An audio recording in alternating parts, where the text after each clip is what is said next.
সাহাবায়ে কেরাম কোন একটা বাড়ির একটা কেস সেটেল করার জন্য গেছে।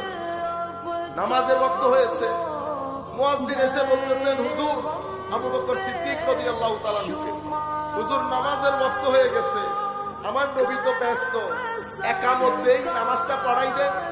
তো দাও। একামত দেওয়া হয়েছে, নামাজ শুরু হয়ে গেছে। ইত্যাবসরে আমার নবী তশরিফ আনলেন। ওয়াহুম, হাদিসে পাকের মধ্যে এভাবে এসেছে, ওয়াহুম সুফুফুন ফিস সালাহ, তারা নামাজের মধ্যে, বোঝার চেষ্টা করে, নামাজের জামাত চলছে। পিছন দিক থেকে নবী দো জাহাজ তশরিফ এনেছে। আমার নবী তখন সাহাবায়ে কেরাম থেকে পিছন থেকে কাতার বেগে বেগে এভাবে ভাগ করে করে আমার নবী প্রথম কাতারে চলে গেলেন।